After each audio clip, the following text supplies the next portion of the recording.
I think experience won out in the end here. You know, even while behind, I like being smart manages to pull out a win, and she's gonna go on to fight Forky in the losers finals. All right, so now I'm going to step out really quick. We're gonna welcome Blinzer to commentate losers and winners finals. So take it away, Blinzer. All right, Blinzer, what's up, man? How you doing? Good evening, gentlemen. How are you doing? I'm doing great, man. It's nice to hear you. I haven't talked to you in a minute. Puzzle League. I'm sorry, you cut out there for a second. I said it's nice to see some Puzzle League. Oh, that's absolutely true, and that's what we're here for. And we're seeing Bbforky and I Like Being Smart in the losers finals right now. What would you say is the hot take about this match? What's your prediction?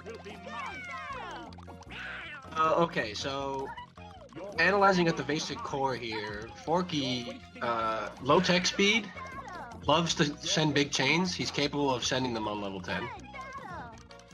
Up to ×6, ×7, which is more than enough for a versus match, honestly. I Like Being Smart, probably a little bit faster, but doesn't have as good aggressive skill.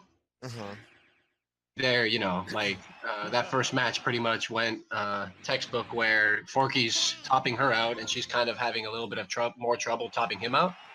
Now, the interesting thing about these two clashing playstyles would be that an aggressive player also tends to have less panels on their screen. Absolutely.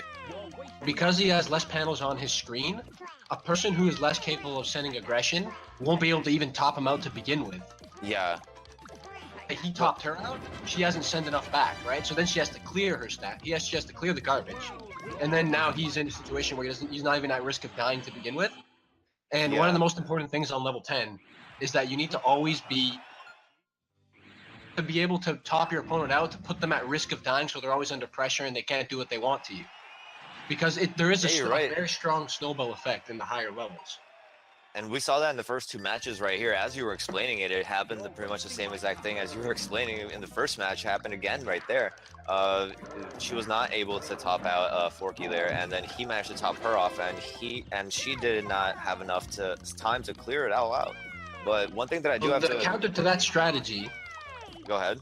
Would most likely be either playing completely defensive. So what we want to see from I Like Being Smart is if she can't manage to send strong enough chains to be able to top her out completely, what we need to see from her first and foremost is a very defensive strategy. See right here how she's struggling to get clear? Yeah.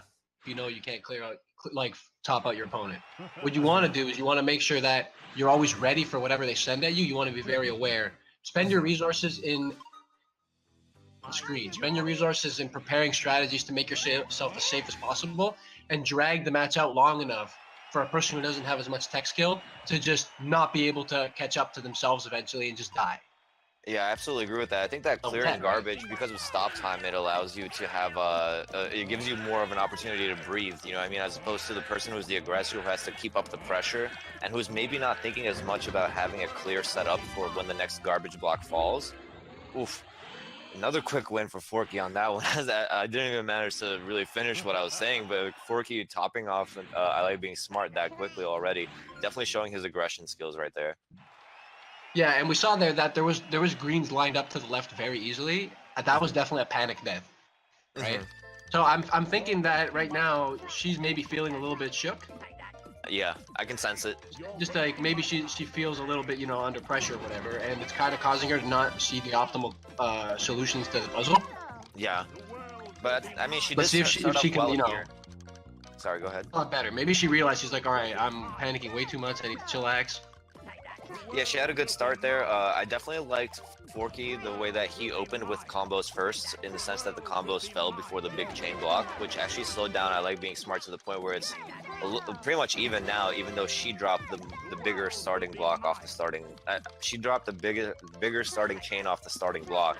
The nature of Bbforky's block was more devastating than hers, and now we see her on the back foot again as a result, I think. Well, we can definitely see that one of the main reasons why she's starting to fall behind again in this match is because she's not unable to send anything bigger than a ×3. I mean, she started with a 6 and she had the opportunity to make it into a 7. I think that she made like the decision to not go that deep so that she had enough blocks to make the clear next. Like she stopped her aggression in order to be ready on the defense. But then after that, she couldn't muster enough firepower, as you said. And yeah, it looks like Forky is running away with this one. I mean, the previous matches that we've seen so far have been very close overall, but right now Forky looks like he's going on a tear. Like he understands the win condition for level 10 is keeping your opponent always topped out and just living long enough and outlasting your opponent, which is basically it. And one of the most difficult things about level 10 that I've noticed throughout the years, play on level 10, you really have to be on the top of your game, because it's like a 1/20th of a second of you not being focused will actually cost you your life. Absolutely, and you would probably know the most about level 10 speed given your Pokemon Puzzle League background. Oh, basically, what the win condition here for both players is they want to always keep their opponent topped out, and they want to make sure they always have a defensive option ready to go. So it's not so much I'm building just aggression, but it's also I'm building aggression, which also builds into my defense at the same time. Yeah, you can't hamper your ability to clear the next block by being over aggressive, and that's how we saw Nicole lose a match earlier to Tayman. At least one of the games where she went too aggressive, too deep, and she ended up with not enough blocks to make the clear next. You sometimes have to pace yourself. You have to know when to cut that change short and make sure that you got the defensive option ready. And right now, I mean, Bbforky running into he's got a 2-0 lead right now. Let's see if Nicole can turn it around. I want to see some adjustments from Nicole. I want to see her start trying to build more of a defensive playstyle where instead of worrying about getting chains on her own, she takes the chains that Forky sends to her and just does double the chain using whatever he sends. Like lining up, you know, when you do like 2 lines of things that are on different elevations. Yeah, I call it a staircase. I'm sorry, go ahead. Yeah, I'm just saying I want to see some adjustments from her to be able to do that, so that she can actually send back some real aggression back and keep Forky under lock, so he can't do what he wants. Look at the pressure right now from Forky in this setup. It's super heavy, and she's not managing to string it together. Kinds of panels that you can't do anything with, and another one on top, and that means that he can send very small chains, and that'll make it so that the screen barely shakes. And if she doesn't get it immediately, it even puts you into the situation where once you're clearing the final one, if you don't have anything that lines up with it, you just die instantly. Yeah. So it's like that's one of the most dangerous things you can ever do in this game as far as setups go, but it's very difficult to do it in a way that it's dangerous unless your opponent is already under pressure and they can't fight back, because it takes time to do a setup like that. Yeah, absolutely. And at that point, you can also just start throwing combos as well, which are a lot easier and a lot less speed dependent, in my opinion, which would also add to the height of the block that is above her. Like, so it makes it even more topped out than before, which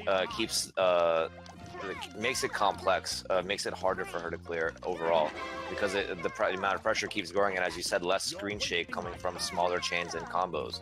So definitely a very strong approach from Bbforky here.